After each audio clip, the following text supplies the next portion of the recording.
Good morning, dear students. In previous class, we have studied the postulates of Bohr's atom model. Bohr's atom model na postulates na nodidvi alva ನಾವು. Next, Bohr's theory of hydrogen atom. Bohr's postulates can also be used to calculate the radii of stationary orbits. So, stationary orbits na radius na calculate ಮಾಡಲಿಕ್ಕೆ use ಮಾಡ್ತಾರೆ. Hydrogen atom ನ stationary orbits ಇರೋಂಥ ರೇಡಿಯಸ್ನ calculate ಮಾಡಲಿಕ್ಕೆ use ಮಾಡ್ತಾರೆ. And the energy of the electrons in these orbits. So energy ಏನಿರುತ್ತೆ ಒಂದು ಆರ್ಬಿಟ್ಸಲ್ಲಿ ಅದನ್ನು ಎಲೆಕ್ಟ್ರಾನ್ನ ಎನರ್ಜಿನ ಕ್ಯಾಲ್ಕುಲೇಟ್ ಮಾಡಲಿಕ್ಕೆ ಯೂಸ್ ಮಾಡ್ತಾರೆ. And wavelengths of the spectral lines. So spectral ಲೈನ್ಸ್ನ ವೇವ್ ಲೆಂತ್ ಏನು ಬಂದಿರುತ್ತೆ, ಅದ್ರದ್ದು ಏನು ಸ್ಪೆಕ್ಟ್ರಲ್ ಲೈನ್ಸ್ ಬಂದಿರುತ್ತೆ ಆ ಲೈನ್ಸ್ನ ವೇವ್ ಲೆಂತ್ನ ಫೈಂಡ್ ಔಟ್ ಮಾಡಲಿಕ್ಕೆ ಬೋರ್ಸ್ ಆಟಮ್ ಮಾಡೆಲ್ನ ನಾವು ಯೂಸ್ ಮಾಡ್ಕೊಳ್ತೀವಿ. ಸೊ ಆ್ಯಂಡ್ postulates ಯೂಸ್ ಮಾಡ್ಕೊಳ್ತೀವಿ ನಾವು. Next expression for the radius of stationary orbits. Consider an atom of atomic number Z. Z ಅನ್ನೋ ಒಂದು atomic number ಇದೆ. The charge on its nucleus is plus Ze. So the charge ಏನಿದೆ plus Ze ಇದೆ. Now consider an electron revolving around the nucleus in the nth orbit of radius Rn. So ಯಾವುದೋ ಒಂದು nth ಆರ್ಬಿಟಲ್ಲಿ ಏನಾಗ್ತದೆ, electron revolve ಆಗ್ತದೆ ಅಂತ ತಿಳ್ಕೊಳ್ಳೋಣ. ಇಲ್ಲಿ nucleus ಇದೆ, ಅದರ ರೇಡಿಯಸ್ Rn ಇದೆ. Okay, let m be the mass and minus e be the charge and v be the velocity of the electron. m ಅನ್ನೋದು ಎಲೆಕ್ಟ್ರಾನಿನ ಮಾಸ್ಸು, ಮೈನಸ್ e ಅನ್ನೋದು ಅದ್ರ ಮೇಲಿರುವಂಥ charge and v be the velocity of the electron which is revolving around the nucleus. Next, electrostatic force of attraction between electron and nucleus is. Electrostatic force ಅದ್ರ electron ಮತ್ತು nucleus ಇಲ್ಲಿ ಮಧ್ಯೆ ಇರುವಂಥ electrostatic force ಏನಿರುತ್ತೆ 1/4πε0 ZE into E divided by Rn square. So that ಏನು ಬರೀತೀವಿ ನಾವು, F1 Q1 Q2 divided by R square ಅಂತ ಬರೀತೀವಿ ಅಲ್ವಾ ನಾವು. F is equal to 1/4πε0 Q1 Q2 divided by R square ಅಂತ ಬರೀತೀಲ್ವಾ. ಅದೇ ಥರನೇ E ಅಂತ ಹೇಳಿದ್ರೆ charge of the electron, charge on the electron. ZE ಅಂತ ಹೇಳಿದ್ರೆ charge on the nucleus. Okay, divided by Rn square. So radius ಎಷ್ಟು ನಮಗೆ nth ಆರ್ಬಿಟಲ್ ತೊಗೊಂಡಿದ್ದೀವಿ, Rn ಸ್ಕ್ವೇರ್ ಇದೆ. That is equal to 1/4πε0 ZE square divided by Rn square ಆಯಿತು. Next, centripetal force required to keep the electron moving in a circular path. Electron circular ಪಾತಲ್ಲೇ revolve ಆಗಬೇಕಂತ ಹೇಳಿದಾಗ we must provide a necessary centripetal force ಅಲ್ವಾ. Centripetal force ಬೇಕು. So that is centripetal force is given by Fc is equal to mv square by R. So usually centripetal ಫೋರ್ಸ್ನ ಏನು ಬರಿತೀವಿ ನಾವು, Fc is equal to mv square by R ಬರಿತೀವಿ. ಇಲ್ಲಿ radius of the nth orbit ತಗೊಳೋದ್ರಿಂದ Rn ಅಂತ ತಗೊಂಡಿದ್ದೀವಿ ಅಷ್ಟೇ. Okay, since the atom is stable, atom stable ಆಗಿರೋದ್ರಿಂದ the two forces must be equal. ಆ ಎರಡು ಫೋರ್ಸು ಕೂಡ ಏನಾಗಬೇಕು, it should be equal. So equate Fe and Fc. Fe ಏನಿದೆ 1/4πε0 ZE square by Rn square that is equal to mv square by Rn ಆಯಿತು. ನಾವು mv square Rn cancel ಆಯ್ತು. ಇಲ್ಲಿ 1/4πε0 ZE square by Rn square that is equal to mv square by Rn. So ಒಂದು Rn cancel ಆಯಿತು.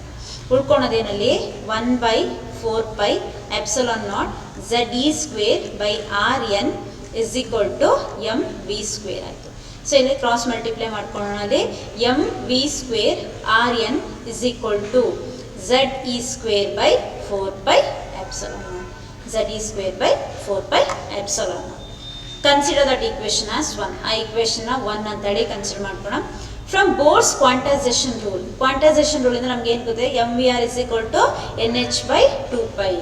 So ಅದನ್ನು Bohr ಪಾಸ್ಟುಲೇಟ್ಸಲ್ಲಿ second postulates ನೋಡಿದ್ವಿ ನಾವು.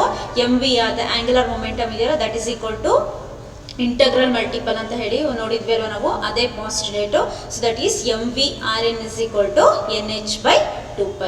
ಸ್ಕ್ವೇರಿಂಗ್ ಬೋತ್ ಸೈಡ್, ಎರಡು ಕಡೆ ಸ್ಕ್ವೇರ್ ಮಾಡ್ಕೊಳ್ಳೋಣ. ಸ್ಕ್ವೇರ್ ಮಾಡ್ಕೊಂಡಾಗ ಏನಾಯ್ತಲ್ಲಿ m square v square Rn square is equal to n square h square divided by 4π square ಆಯಿತು. ಓಕೆ, ನಾವು ಈ ಈಕ್ವೇಷನ್ನ 2 ಅಂತ ತಗೊಂಡು ಈಕ್ವೇಷನ್ 1 ಈಕ್ವೇಷನ್ 2ನ ಡಿವೈಡ್ ಮಾಡಿ. Equation 2 divides equation 1. ಅಲ್ಲಿ ಏನಾಯಿತು, LHS ಅಲ್ಲಿ ಏನಿದೆ, ಅಲ್ಲಿ m v square Rn divided by ಇದರಲ್ಲಿ ಏನಿದೆ. So first m square v square Rn square divided by m v v square r N is equal to, so ಇಲ್ಲಿ R H S ಅಲ್ಲಿ ಏನಿದೆ ಈಕ್ವೇಶನ್ 2 ಅಲ್ಲಿ R H S ಅಲ್ಲಿ ಏನಿದೆ N square H square divided by 4π square that divided by Z E square divided by 4π epsilon ಆಗಿದೆ. 4π ಏನಾಯ್ತಲ್ಲಿ cancel ಆಯಿತು. Next ಉಳ್ಕೊಳೋದೇನು ಎಕ್ಸ್ಪ್ರೆಷನ್ ಏನು ಬರ್ಕೊಳ್ಳುತ್ತೆ ನಮಗೆ ಇಲ್ಲಿ ಒಂದು ಎಮ್ ಕ್ಯಾನ್ಸಲ್ ಆಯಿತು, ವಿ ಸ್ಕ್ವೇರ್ ಕ್ಯಾನ್ಸಲ್ ಆಯಿತು, ಆರ್ ಎನ್ನು ಕ್ಯಾನ್ಸಲ್ ಆಯಿತು. ಉಳ್ಕೊಳೋದೇ ನಮಗೆ ಇಲ್ಲಿ M into R N. So ಇಲ್ಲಿ M into R N is equal to ಇಲ್ಲೇನೇ ನೋಡ್ಕೊಳುತ್ತೆ. ಸೊ this epsilon naught gives to ನ್ಯೂಮರೇಟರಿಗೆ ಹೋಗುತ್ತೆ. Epsilon naught N square H square divided by ಇಲ್ಲೇ ನೋಡ್ಕೊಳ್ತು ಒಂದು ಪೈ ಉಳ್ಕೊಂಡಿರುತ್ತೆ, 4 ಉಳ್ಕೊಳ್ತು, 4 ನೆಕ್ಸ್ಟ್ 4π ಕ್ಯಾನ್ಸಲ್ ಆಯಿತು, 4 ಉಳ್ಕೊಳಲ್ಲ. Next pi Z E square ಒಂದು ಇಲ್ಲಿ ಏನು ಎಮ್ ಇರೋದನ್ನ ಇಲ್ಲಿ ಹಾಕ್ಕೊಂಡಿರೋದಷ್ಟೇ. So that we get the expression for the R N is equal to epsilon naught N square H square divided by pi M Z E square. So that is the expression for the radius of the nth orbit. Epsilon naught n square h square divided by pi m z e square ಆಯಿತು. This is the equation for the radius of the nth orbit. Hydrogen ಆಟಮಿಗೆ ನಮಗೆ z is equal to ಏನು ಹಾಗಾದರೆ 1. So that z is equal to 1 substitute ಮಾಡಿಕೊಂಡ್ರೆ epsilon naught N square H square divided by pi M E square ಆಯಿತು. Okay, this is the equation for the radius of the nth orbit of the hydrogen atom. Here epsilon naught ಅನ್ನೋದು ಕೂಡ constant, next h that is a Planck's constant, next pi ಅದೂ ಕೂಡ constant, and mass of the electron also constant, charge of the electron also constant. So it mainly depends upon the n. ಹಾಗಾದರೆ orbit ಮೇಲೆ ಏನಾಗಿರುತ್ತೆ, depend ಆಗಿರುತ್ತೆ. That is r n is directly proportional to n square. Okay, next here are some note. Radii of the orbits are directly proportional to the squares of the principal quantum number n. ಹೌದಲ್ವಾ, ಅದನ್ನೇ ನಾವು prove ಮಾಡಿದ್ವಿ. ಇಲ್ಲಿ Rn is directly proportional to n square, so that R1 square 1 square proportional, R2 square 2 square ಗೆ, R3 square 3 square, so that R1 is to R2 is to R3 ಅಂತ ಹೇಳಿದಾಗ ತಗೊಂಡ್ರೆ ನಾವು 1 square is to 2 square ಅಂದರೆ 4 is to 3 square ಅಂದರೆ 9, next 4 ತಗೊಂಡ್ರೆ ನಮಗೇನು 4 square ಅಂದರೆ 16. So like that is R1 is to R2 is to R3 is equal to 1 is to 4 is to 9. Next, the radius of the first orbit n is equal to 1 of hydrogen atom is called the Bohr radius. When n is equal to 1 ಅಂತ ತಗೊಂಡಾಗ ಏನು ಬರುತ್ತೆ ಅದನ್ನು ಏನು ಹೇಳ್ತೀವಿ ನಾವು, R N ಏನು ಬರುತ್ತೆ, ಆರ್ ಎನ್ ಅನ್ನ ಬೋರ್ಸ್ ರೇಡಿಯಸ್ ಅಂತ ಹೇಳ್ತೀವಿ, ಅಥವಾ ಬೋರ್ ರೇಡಿಯಸ್ ಅಂತ ಹೇಳ್ತೀವಿ ನಾವು. That is R1 is equal to epsilon naught h square divided by pi m e square. ಎನ್ನಿಗೆ 1 ಸಬ್ಸ್ಟಿಟ್ಯೂಟ್ ಮಾಡ್ಕೊಳ್ಳಿ, ಎನ್ ಸ್ಕ್ವೇರ್ ಇದೆ ಅಲ್ವಾ, ಇಲ್ಲಿ ಎನ್ ಸ್ಕ್ವೇರಿಗೆ 1 ಹಾಕೊಂಡಾಗ ನಮಗೇನಾಯಿತು, epsilon naught H square divided by pi M E square ಆಯಿತು. Substituting the value of constant epsilon naught H pi M and E in the expression for the radius and simplifying we can show that Bohr radius R1 is equal to 0.53 into 10 power minus 10 meter. ಇವೆಲ್ಲ constant ವ್ಯಾಲ್ಯೂನ substitute ಮಾಡಿಕೊಂಡ್ರೆ R ಎನ್ನಿಗೆ ಏನು ಬರುತ್ತೆ, R1ಗೆ ಏನು ಬರುತ್ತೆ ನಮಗೆ 0.53 into 10 power minus 10 metre. Okay, that is equal to 0.53 angstrom ಬರುತ್ತೆ. Next expression for the orbital velocity. ಇಲ್ಲಿ ತನಕ ನಾವೇನು ನೋಡಿದ್ವಿ, expression for the radius of the nth orbit ನೋಡಿದ್ವಿ ಅಲ್ವಾ. ಈಗ expression for the orbital velocity of the electron. Orbital ವೆಲಾಸಿಟಿಯಲ್ಲಿ ನೋಡೋಣ ನಾವು ಎಲೆಕ್ಟ್ರಾನ್ನ ಆರ್ಬಿಟಲ್ ವೆಲಾಸಿಟಿಗೆ ಎಕ್ಸ್ಪ್ರೆಷನು. That is return as v n is equal to z E square by 2 epsilon naught n into h. For hydrogen atom z is equal to 1 ಇರುತ್ತೆ, and therefore Vn is equal to E square divided by 2 epsilon naught n into h. Okay, velocity of the electron in the nth orbit of the hydrogen atom is inversely proportional. So that is velocity ಏನಾಗಿರುತ್ತೆ, that is inversely proportional. The Vn is inversely proportional to the quantum number n. Okay, so next, as n increases, Vn decreases, or electron in the outer orbits have lower speeds than the electron in the inner orbits. ಅಲ್ವಾ. So ಎನ್ನು ಜಾಸ್ತಿ ಆಗ್ತಾ ಹೋಗ್ತಿದ್ದಂಗೂ V ಏನಾಗ್ತಾ ಹೋಗುತ್ತೆ, ಕಡಿಮೆ ಆಗುತ್ತೆ. N ಕಡಿಮೆ ಆಗ್ತಾ ಹೋಗ್ತಿದ್ದಂಗೂ ವಿ ಏನಾಗುತ್ತೆ, ಜಾಸ್ತಿ ಆಗ್ತಾ ಹೋಗುತ್ತೆ. Okay, those are the node. Next ಯಾವುದು ನಮಗೆ expression for the orbital velocity of the electron. Next we will move to the expression for total energy of the electron. So here ನಾವು Bohr's postulate ಅಲ್ಲಿ ನೋಡಿದ್ವಿ ಅಲ್ವಾ, ನಾವು ಏನೇನು ನೋಡಿದ್ವಿ, ನಮಗೆ ಹೈಡ್ರೋಜನ್ ಆಟಮ್ನ ರೇಡಿಯಸ್ನ ಸ್ಟೇಷನರಿ ಆರ್ಬಿಟ್ಸ್ನ ರೇಡಿಯಸ್ನ ಕ್ಯಾಲ್ಕುಲೇಟ್ ಮಾಡಲಿಕ್ಕೆ ಯೂಸ್ ಮಾಡ್ತೀವಿ. ಆ್ಯಂಡ್ ಅದಾದಮೇಲೆ ಸ್ಪೆಕ್ಟ್ರಲ್ ಲೈನ್ಸ್ನ wave length, next energy of the ಎಲೆಕ್ಟ್ರಾನ್ನ ಕ್ಯಾಲ್ಕುಲೇಟ್ ಮಾಡಲಿಕ್ಕೆ ಬೋರ್ಸ್ ಪಾಸ್ಟುಲೇಟ್ಸ್ನ ಯೂಸ್ ಮಾಡ್ತೀವಿ ಅಂತ ಹೇಳಿದ್ವಿ ಅಲ್ವಾ. Here also expression for total energy of the electron. Again, consider an atom of atomic number Z. The charge on its nucleus is plus Ze. Now consider an electron revolving round the nucleus in the nth orbit of radius Rn. Let m be the mass, minus e be the charge and v be the velocity of the electron. Orbital velocity ಗೆ find out ಮಾಡಲಿಕ್ಕೆ ಏನೇನು assumptions ಇತ್ತೋ ಎಲ್ಲ ಅವೇನೆ. ನ್ಯೂಕ್ಲಿಯಸ್ಸಿನ charge ಏನಿರುತ್ತೆ plus Z ಇರುತ್ತೆ, ಎಲೆಕ್ಟ್ರಾನಿನ charge ಏನಿರುತ್ತೆ minus E ಇರುತ್ತೆ, ಅದರ ಮಾಸ್ ಏನಿರುತ್ತೆ ಎಮ್ ಇರುತ್ತೆ, ವೆಲಾಸಿಟಿ ಏನಿರುತ್ತೆ ವಿ ಇರುತ್ತೆ, ಎಂತ್ ಆರ್ಬಿಟಲ್ ಏನಾಗ್ತಿದೆ ರಿವಾಲ್ವ್ ಆಗ್ತಿದೆ ಅಂತ ಹೇಳ್ತೀವಿ ನಾವು. Okay, electron possess kinetic energy K ಅಂತ ಇಟ್ಕೊಳ್ಳೋಣ. Because of its motion and it is given by kinetic energy is equal to half mv². Here Coulomb force is equal to centripetal force. ಯಾಕಂದರೆ since atom is stable, atom stable ಇರೋದ್ರಿಂದ ಎರಡೂ ಕೂಡ ನಮಗೆ necessary force ಬೇಕಾಗತ್ತೆ. ಅವಾಗ ಏನಾಯಿತು F E is equal to ಏನಾಯಿತು F C ಆಯಿತು. ಎಫ್ ಇನ ನಾವೇನು ಬರ್ಕೊಂಡಿದ್ವಿ 1/4πε0 Ze²/Rn² that is equal to f c mv²/Rn. Okay, next mv² ಏನು ಎಕ್ಸ್ಪ್ರೆಷನ್ ಬರ್ಕೊಂಡಿದ್ದೀವಿ ಇಲ್ಲಿ mv² is equal to ಇದನ್ನ ಆಚೆ ಕಳಿಸಿದ್ರು. Next Ze², mv² is equal to Ze² divided by Rn cancel ಆಯಿತು. mv²/Rn is equal to Ze² divided by 4πε0 Rn² ಇದೆ. ಒಂದು Rn cancel ಆಯಿತು. mv² is equal to Ze² divided by 4πε0 into Rn.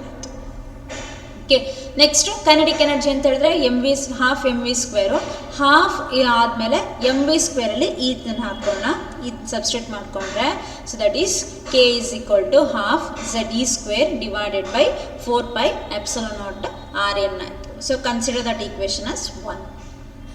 Next electron is in the electrostatic field of nucleus, therefore it possesses potential energy.